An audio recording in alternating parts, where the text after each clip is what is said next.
こんにちは。わびチャンネルナビゲーター森前です。さて今日はここ名将木村正彦先生の表庭ではなくバックヤードと言われる先生の作出現場の培養棚、そして奥に見える温室で国風盆栽展に入選した木たちがその登場を待つ管理の場面をお伝えします。特別に数多い出品作品の中から10点を選んで解説をさせていただきます。お楽しみくださ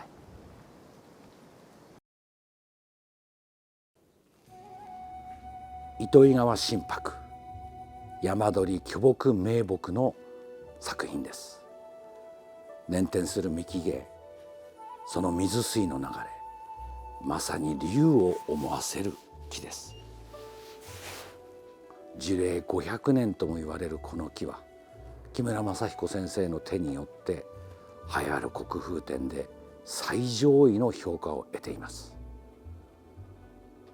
使用されている小当たり腕木古式、わずか数点の現存と言われる名木がこの名木の迫力を見事に受け止めています。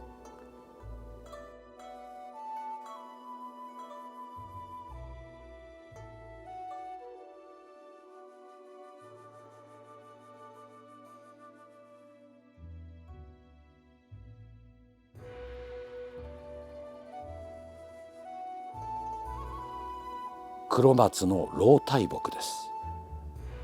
幹肌の荒れた姿、端正に仕上げられた枝打ち、まさに木村芸術の真骨頂といえるこの木はどのような生い立ちと生き方を続ければこの幹味になるものなのでしょう。厳しい幹姿の中に隠された穏やかな枝打ち、まさに天柄黒松の王者の姿と言えます。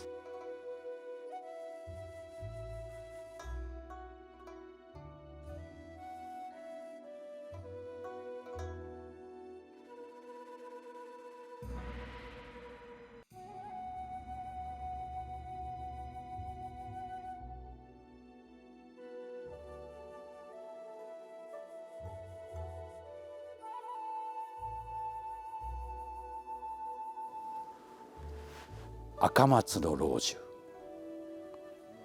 見事な幹芸、屈曲する姿、自然体を生かした上げ枝と下げ枝、重厚な姿を持つこの木は今まで木村先生の庭で長く培養されて日の目を見る機会が今回の国風展となりました。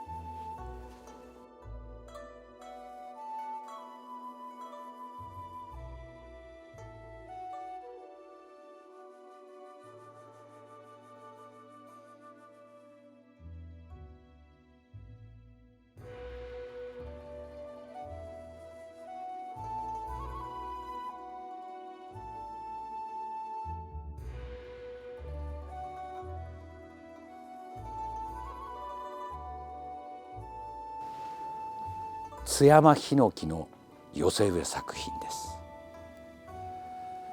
木村先生の芸術的評価の要素として山鳥盆栽の改作施術はもちろんのこと、このようにゼロから新たな盆栽を生み出す、これが先生の叙勲の対象の大きな一つのポイントでもありました。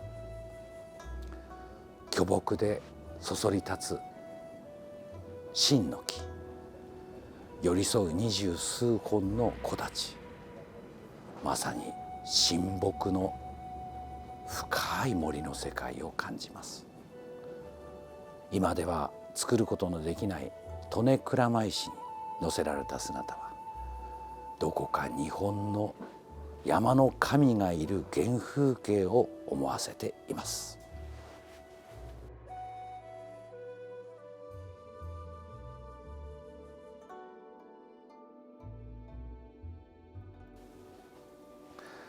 五葉松、貴品種の安房と言われる随称の単管名木です。随称会という随称を愛する、それを育む人たちを長年指導されている木村先生。多くの随称作品の中で今回見事に国風展に飾られる木です。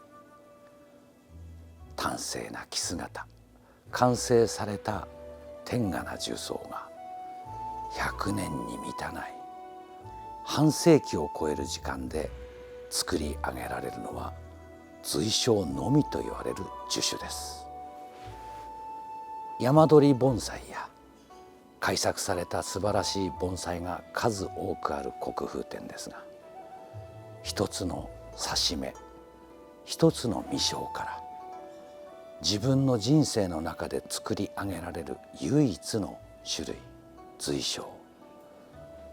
未来の盆栽を愛好する人たちへ夢を与える木として、これからの成長発展が期待されます。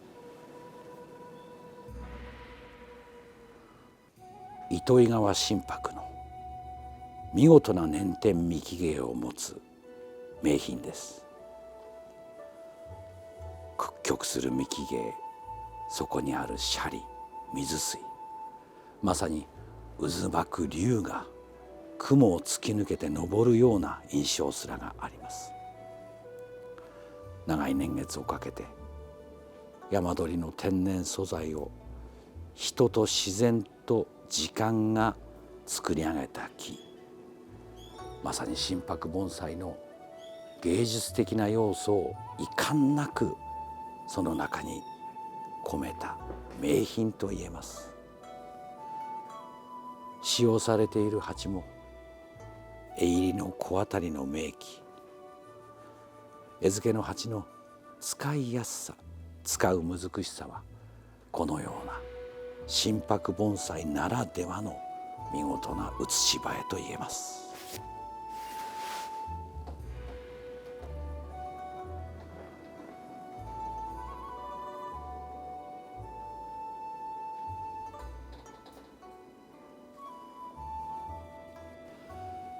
蝦夷松、貴品種と言われる赤目章千歳丸の一本の根から生い立つ熱ななり石突き盆栽です。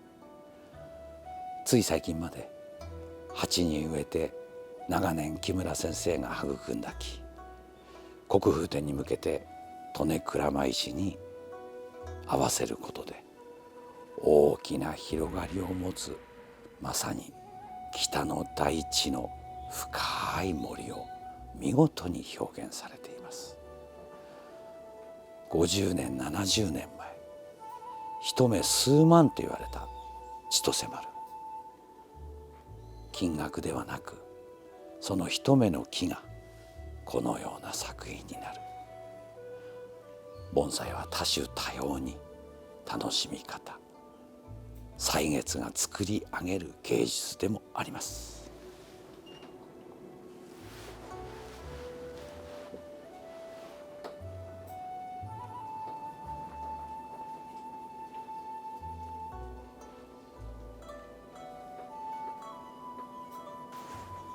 鞍馬石の本物、本鞍に載せられた山鳥の御用松、荒ぶれた姿の自然界を鞍馬石が見事に受け止めて、その姿を映し出しています。ご記憶にありますでしょうか。このわびチャンネルで木村先生が国風展への道へ挑戦をかけた鉢から石へと作出をしていただいた木です。見事に日本の名木の仲間入りを果たしました。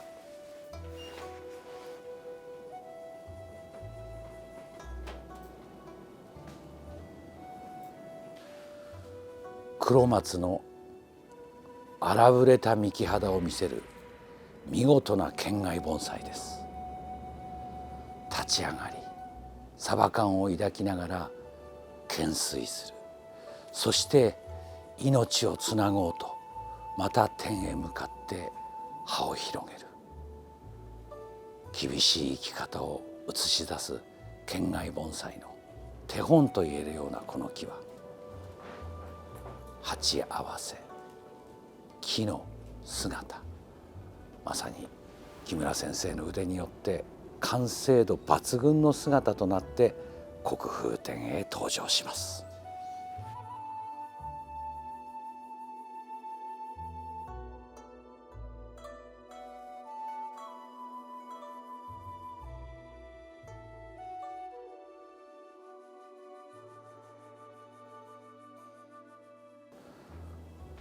もみじの見事な丸冠盆栽です。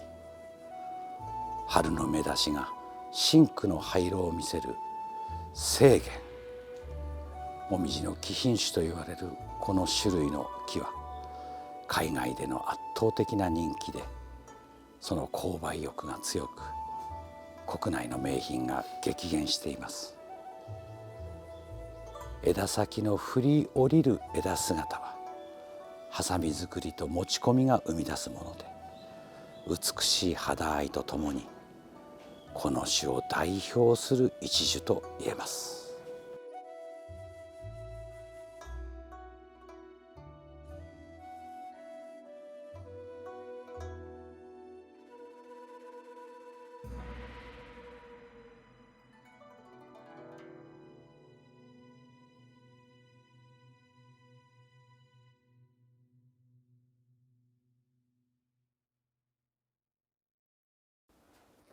先生、今日はお忙しい中ありがとうございました。とんでもございませんです。はい。30猶予展という国風展入選の扱いというのは、相変わらず先生抜きん出ている感じですね。いやいや、とんでもございません。そんな。これは先生、海外も含めて全国の皆さんですか。まあ本当にね、今年は珍しく今まで出品がなかったスイスなんていうのがございましてね、そういった国からも出品されています。本当にここ10年盆栽が特に国風展という舞台にまで海の向こうの方々が憧れるような時代そうですね。になってきましたね。それだけ盆栽というものの文化が世界に広まったんでしょうね。もちろんもう盆栽というのはもう世界の盆栽ですからね。そうですね。今回もこの名木の神柏のように数々の木が先生のこのアトリエから出品されていますが、中には随章のような刺し目から作ったもの、そうですね。千歳丸のような昔の苗木しかなかったもの、いろいろなものがようやく作品として出るようになっていますが、そうですね。私らも盆栽で50年ですけれどもね。先生60年です。そうですか。まあ弟子の時代から見ますとね、本当に大きく変わりました。はい。確か私が小僧に入ってもう50年ですけど、当時は八つ房、つまり宮島と言われる、そうですね。はい。そのだけで結構点数が低かったと。で今は逆に海外の方々も大変丈夫で傷まないということで、そうなんですね。ややもすれば普通の山の未生の御用みたいよりもかえって人気があった。もちろんいろいろな時代の変遷がありますが、何が一番いいというのは意外と難しいかもしれませんね。こうなってこの時代ですと本当に難しくなりました。先生がご尽力なさっている随章を愛そうという随章会、この中も若い方が今大変多いと聞いてます。いや、これはもう本当に驚くほど多いです今は。なんかお若い方の国風展の挑戦も続いているということで、自分で要するに作った盆栽が国風展に夢の舞台に飾られると、この夢を持ってねできるような樹種ですね。そうですね。今回撮影させていただいた中に津山ヒノキの寄せ植えがございますが、ああいうものも一つの素材だったものから創作の意識と技術で盆栽の作品へと仕上げていく、こういうものがどんどん増えていけば盆栽の幅が広がりますよね。もちろんそうですね。それとやはり以前はね山鳥というものがねたくさん出たんですけども、今はほとんど山鳥というのはもう皆無ですからね。この心拍なんかももちろん絶対にもう今はほとんど山鳥というのはされておりませんけども、刺し目で作って立派になってやはり20年30年経って国風展に出品されているものというのはたくさんありますね。ああ、なるほどね。まあ特に中品盆栽などにはえいろいろなそういうものが垣間見えますもんね。もちろんございました。今回のもたくさんございますね。入選作品の中に。この心拍を育まれて何年ぐらいのもの？これは指し目からだいたい7、8年のもんですね。はい。7、8年。はい。それを先生、この石付きは何年ぐらい前にお作り？これは2年前に作ったもんですけど。はあ、はい。でまあ石は自分で持って彫刻して作って、はあ、やはりうちで自分で指し目したものを、つけたもんです。こういったものでは新しい盆栽を作っていかなければ今の時代ではもうとてもじゃないですけども山取りがないですから。例えばこれなどももともとはこう刺し目のものを作ったもんでしょうかね。畑や大きい鉢で作って曲げて、そうですね。でまた先生、これもその石付きの素材のようなもの？これも石付きの素材です。はい。はあ。今これで大体15年ぐらいのもんでしょう。じゃあ逆にこれにまたそういう石を彫刻して、このものをね落ち着かせてつけて、大体ここからまた10年ぐらいをかけると、もしかすると国風展への道へというにも挑戦ができるわけですね。できております。皆さんどうでしょう。結局盆栽というのは何百年もかけた自然、それと何十年もかけた人、それが生み出すものもあれば、ご自分の手でゼロから生むものもあると、2つとも素晴らしいもんで、こういったものを今の時代ですと作っていかなければ、やはりいくら名木であろうと命のあるもんですから枯れる場合もありますね。増えはしません。それと海外へ流出もありますし、新しいものをどんどん作っていかなければ盆栽としての数が少なくなってしまうと。そうですね。先生にとってはこのような木を作るその楽しさと、この楽しさとあまり変わらないようですね。いやいや、もう本当に変わりません。全然もう、全ての盆栽に愛情を注いで作っております。先生は多分100歳まで続けていくと思います。先生、本当に今日はありがとうございました。すいません。失礼します。